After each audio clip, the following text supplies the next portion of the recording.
सुबह की गुनगुनी धूप खिलते ही अरे वाह मम्मी, आप क्या लिख रही हैं? इस साल एक लेडी नॉवेलिस्ट ने नॉवेल राइटिंग कंपटीशन में फर्स्ट प्राइज जीता है, इसलिए मैंने फैसला किया है कि अगले साल होने वाले नॉवेल राइटिंग कंपटीशन में मैं भी हिस्सा लूंगी। लेकिन मम्मी, क्या आप सच में नॉवेल लिख सकती हैं? हाँ बिल्कुल, शायद तुम नहीं जानते कि अपने स्कूल के दिनों में मेरे लिखे ऐसे को हमेशा फुल मार्क्स मिलते थे, इसलिए मुझे लगता है कि मैं एक प्रोफेशनल राइटर बन सकती हूँ। क्या? अच्छा, तो मम्मी नॉवल लिख रही हैं। ठीक है, किस सब्जेक्ट पर लिख रही हैं? वो उसे सीक्रेट रखना चाहती हैं। मैं उसे जरूर पढ़ूंगा, पता नहीं वो किस बारे में होगा। मम्मी उसे लेकर बहुत एक्साइटेड है। कुछ धमाकेदार पढ़ने को मिलेगा। तो ठीक है, मुझे लगता है हम सबको मम्मी की मदद करनी चाहिए ताकि वो अपने नॉवल पर पूरा ध्यान दे सकें। मैं बिल्कुल तैयार हूँ पापा।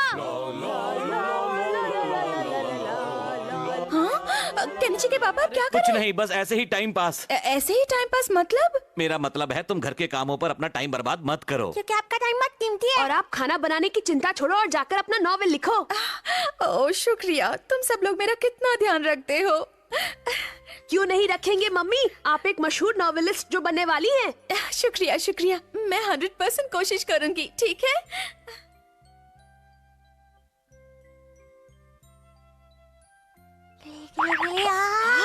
शोर मत करो। मैं थक गई हूँ और कोशिश नहीं कर सकती। मैं नहीं लिख सकती, मैं कुछ सोच नहीं पा रही हूँ। ओह क्या करूँ, मेरे दिमाग में कुछ नहीं आ रहा मम्मी को क्या हो गया? डिंग डिंग डिंग डिंग डिंग। ओह मैं क्या करूँ, कुछ समझ में नहीं आ रहा। मम्मी बहुत परेशान है। हाँ मैं जानता हूँ।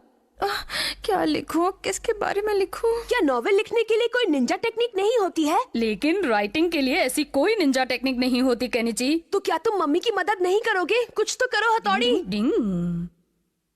आखिर मेरे दिमाग में कुछ क्यों नहीं आ रहा है?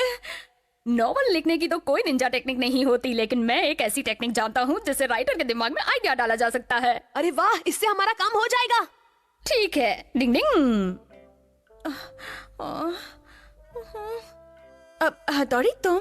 मम्मी, नॉवल लिखने के लिए आप अपने दिमाग पर इतना जोर मत डालिए। जो आप पहले से ही जानती हैं उस बारे में भी तो लिख सकती हैं। अब मैं कुछ समझी नहीं। दिमाग में आइडिया डालने की निंजा टेक्निक। मम्मी, अब आप राइटिंग की दुनिया में खोने जा रही हैं और मम्मी अब आपके दिमाग में आइडिया ही आइडिया होंगे। देखो, आइडिया आने लगे हैं। अब आपका दिमाग आइडिया शायद मुझे कुछ सूझ रहा है। बहुत अच्छे, अब आप आराम से नॉवल लिख सकती हैं। हाँ सही कहा, मैं लिखने जा रही हूँ। प्लान कामयाब हो गया। हाँ, लगता तो यही है। क्या लगता है, मम्मी नॉवल लिख चुकी होंगी? हाँ, कल रात भर उन्होंने नॉवेल लिखी है पापा। मम्मी आ गई। हाँ हो गया। मम्मी, क्या तुम्हारा नॉवल पूरा हो गया? क्या ये बात लो। है मम्मी। मुझे यकीन है कि आपने अच्छा ही लिखा होगा। पता नहीं, लेकिन मैंने अपनी तरफ से पूरी कोशिश की है। क्यों ना तुम लोग इसे पढ़कर देखो और फिर मुझे बताओ, तब तक मैं तैयार होकर आती हूँ। लगता है मम्मी ने सचमुच कुछ कमाल का लिखा है। जरा पढ़कर तो सुनाओ केनिची। मित्सुबा फैमिली के सभी सदस्य बहुत हंसमुख और दिलचस्प हैं। मैं अपनी कहानी की शुरुआत केनिची के पापा से करती हूँ। वो सच में एक बहुत अच्छे इंसान है।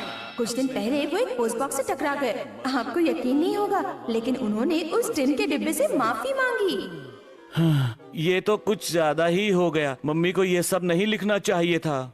लेकिन ये तो सच है पापा, तो छिपाने की क्या जरूरत है? हाँ पापा, हथौड़ी ठीक कह रहा है। देखते हैं आगे क्या लिखा है। मेरा बेटा केनिची सुबह देर से उठता है और फिर भागता हुआ स्कूल जाता है। अपनी क्लासमेट युमिको को बहुत पसंद करता है। अगर उन दोनों ने शादी कर ली तो उनका घर बच्चों से भर जाएगा। बाप रे, अगर किसी ने इसे पढ़ लिया तो वो मेरे बारे में क्या सोचेगा? ये तो बहुत मजेदार है। अच्छा आगे पढ़ो ना। अच्छा ठीक है शिंजो। शिंजो एक नंबर का पेटू है। अभी कुछ दिन पहले ही उसने 10 कप आइसक्रीम खाई थी, जिससे वो बीमार हो गया और काफी दिनों तक बिस्तर पर पड़ा रहा। ये तो जीतेंगे, मम्मी को ये सब नहीं लिखना चाहिए था। लेकिन ये तो सच है शिंजो। चलो आगे पढ़ता हूँ। और हमारा प्यारा डॉगी शिशिमानु, वो हाई वोल्टेज में खर्राटे मारता है। उसके खर्राटों से हमारे घर का सामान ठीक वैसे ही हिलने लगता है जैसे भूकंप आने पर हिलता है। लेकिन फिर भी उसकी नींद नहीं नहीं, ये खुलती। गलत है। मैं खर्राटे नहीं मारता हूँ। तुम तो सोए रहते हो, तुम्हें अपने खर्राटों की आवाज कैसे सुनाई देगी? वो तो मम्मी ने देखा, इसलिए उन्होंने अपने नॉवल में लिख दिया। पता नहीं मम्मी ने तुम्हारे बारे में क्या लिखा है हथौड़ी। देखो, मैं जानता हूँ मम्मी ने मेरी तारीफ ही लिखी होगी, सिर्फ मेरी तारीफ। हो सकता है तुम सही हो, अभी पता चल जाएगा। हथौड़ी सच में एक होशियार और अच्छा लड़का है, लेकिन बिस्तर पर सुसु करने की उसकी आदत से मैं बहुत परेशान रहती हूँ। ओह नो, ये सब लिखकर तो मम्मी ने मुझे और परेशानी में डाल दिया। अब क्या होगा? लेकिन ये सब तो तुम्हारी निंजा टेक्निक की वजह से है ना। डिंग डिंग, शायद निंजा टेक्निक का मुझ पर कुछ ज्यादा ही असर है, पर फिर भी मम्मी ने ऐसा क्यों किया? अगर ये नॉवल छप गया तो हम सब मुश्किल में पड़ जाएंगे, पता नहीं क्या होगा। तो फिर हम क्या करें पापा? डिंग डिंग डिंग डिंग डिंग डिंग।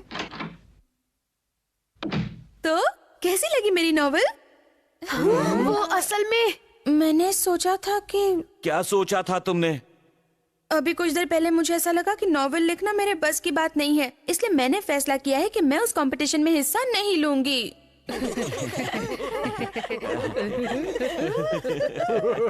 बच गए। कोई बात नहीं, ऐसा होता रहता है। हाँ मम्मी, आप सच में बहुत टैलेंटेड हैं। शायद तुम ठीक कह रहे हो, धीरे धीरे मैं लिखना सीख जाऊंगी। मम्मी, अगर आप ऐसे ही नॉवल लिखने की कोशिश करती रहेंगी तो एक दिन जरूर मशहूर नॉवेलिस्ट हो जाएंगी। डिंग।